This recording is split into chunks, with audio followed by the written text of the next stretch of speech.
So here's a question that nobody really stops to think about. Every single country on Earth is in debt. The United States owes $35 trillion. Japan's debt is bigger than their entire economy, twice over. Add it all up and the total global debt is somewhere around $315 trillion. That's not billion.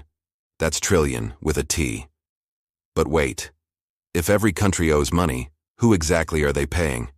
If the whole planet is in debt, who's sitting on the other side collecting? Are we somehow in debt to aliens? To future generations not born yet? To some secret group of bankers in a room somewhere? The answer is stranger than anything you're probably imagining, and once you understand it, you'll never look at money the same way again. Let's start with the most important thing most people get completely wrong. When a country is in debt, it's not like your personal credit card debt. It doesn't mean the government borrowed cash from another country and needs to pay it back by Friday. That happens sometimes, but it's a small piece. Most government debt is actually owed to the country's own people. Here's how it works. The government wants to spend more money than it collected in taxes, so it issues something called a bond. A bond is basically a formal way of saying, lend me money now and I'll pay you back later with interest. People buy these bonds. Banks buy them. Pension funds buy them. Insurance companies buy them. Rich individuals buy them. Even foreign governments buy them. So when the US is $35 trillion in debt, what that means is, they've sold $35 trillion worth of these IOUs. About a quarter of that is owned by foreign countries. China holds roughly $1 trillion. Japan holds roughly $1 trillion. The rest is owned by American banks, companies, retirement funds, and regular people. Your retirement account probably owns some of this debt. There's also this beautifully bizarre part, where the US government owes money to itself. The Social Security Trust Fund owns huge chunks of US debt. The government is literally paying itself interest on money it borrowed from itself. You can't make this up. But here's the question that should be making your head spin right now. Where did all this money come from in the first place? If everyone's in debt, where's all the money coming from that people are using to lend? And this is where things get genuinely strange. Most money in the world is not printed by governments. It's created by private banks every single time they make a loan. This is not a theory. This is just how the system works, openly, legally, even though it sounds absolutely insane. Here's the simple version. You put $100 in a bank. The bank keeps 10 and lends out 90 to someone else. That person deposits their 90 somewhere. That bank keeps 9 and lends out 81. This keeps going.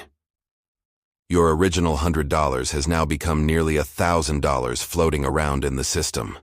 Money that didn't exist before. When a bank buys a government bond, it largely created that money from thin air. The government now owes it back plus interest. The government now owes that money back plus interest. But the money never existed until the moment the loan was made. And here's where it gets really uncomfortable. The money to pay the interest never gets created. Only the original loan amount gets created. So from the moment a government borrows money, it mathematically cannot pay back everything it owes without borrowing more. The debt has to grow. It's not a bug in the system. It's just how the system is built. So who actually wins from all of this? First and most obviously, the banks. Banks make money by creating loans. When they buy government bonds, they're collecting guaranteed interest on money they essentially made up. Governments never default on their own currency debt, which makes this the safest possible version of that trick.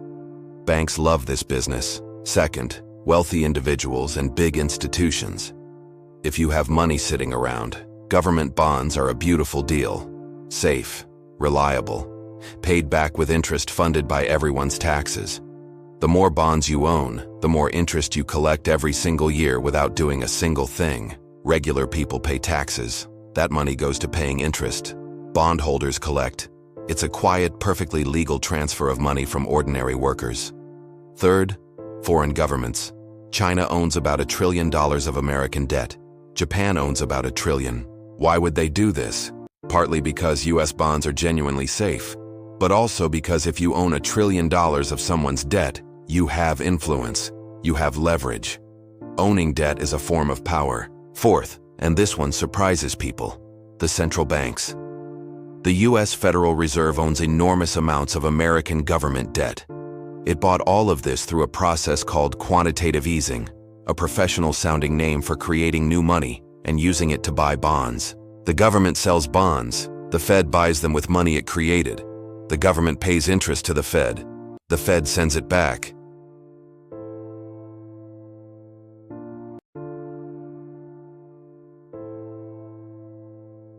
And the side effect is that interest rates stay low, which makes it cheaper for the government to borrow, which means they can borrow even more.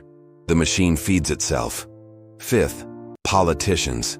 This one's almost too obvious once you see it. Borrowing money lets politicians promise people things without raising taxes. You get the hospital, you get the road, you get the benefit.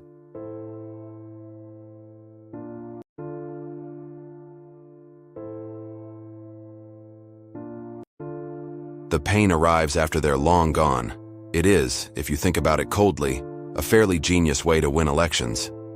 Now the obvious follow-up question is, if this system is basically designed to grow debt forever, what happens when it gets too big? When does it fall over? A few things could happen and none of them are particularly enjoyable. The government could simply default.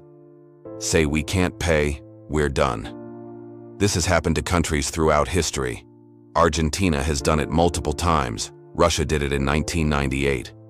When it happens, bondholders lose their money, banks fail, pensions can collapse. It's catastrophic in the short term, but it does erase the debt. You start from scratch. Or the government creates inflation. Print enough money, and the debt becomes worth less in real terms. If you owe $1 trillion and inflation runs high for 10 years, that trillion becomes much easier to pay back because the currency has weakened. Inflation is basically a secret tax on savings. Bondholders get paid back, just in money that buys less than it used to. Regular people with savings get quietly robbed of purchasing power, or the economy grows fast enough to outrun the debt. If your economy is expanding faster than your debt, the ratio improves over time. This is the hopeful scenario. Invest in things that make people more productive. Grow your way out. The problem is growth has been slowing for decades in most developed countries, and debt has been growing faster. Or the whole thing just keeps going, which is actually what Japan has been doing. Their debt is over 250% of their GDP, and somehow the country still functions.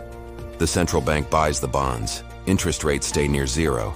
The crisis that everyone keeps predicting never quite arrives. Maybe it never does. Maybe the machine just keeps running. For regular people living inside this system, there are a few things worth understanding clearly. Your money is designed to lose value slowly over time. Central banks actually aim for this. 2% inflation per year means your purchasing power cuts in half roughly every 35 years. Holding cash is a guaranteed slow loss. The system punishes savers and rewards people who own things. A huge chunk of your taxes don't go to schools or hospitals or roads. They go to paying interest to the people holding government bonds. In the United States, interest payments on the national debt are approaching $1 trillion a year. That money goes to banks and wealthy investors, funded by working people's taxes. And young people are born carrying obligations they never agreed to. Debt taken on today has to be repaid by future taxpayers. People not yet old enough to vote are already on the hook for decisions made decades before they existed.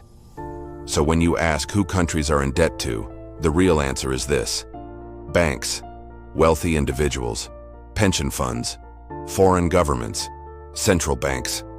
And underneath all of it, the system itself, a system that generates money through debt. The money was created out of nothing. The interest demands real wealth in return, and that real wealth comes from taxes paid by ordinary people. That gap between the nothing that was created and the real value extracted is where the transfer happens. Quietly, legally, every single day. Whether that's a brilliant financial system or a sleight of hand probably depends on which side of the bond you're sitting on.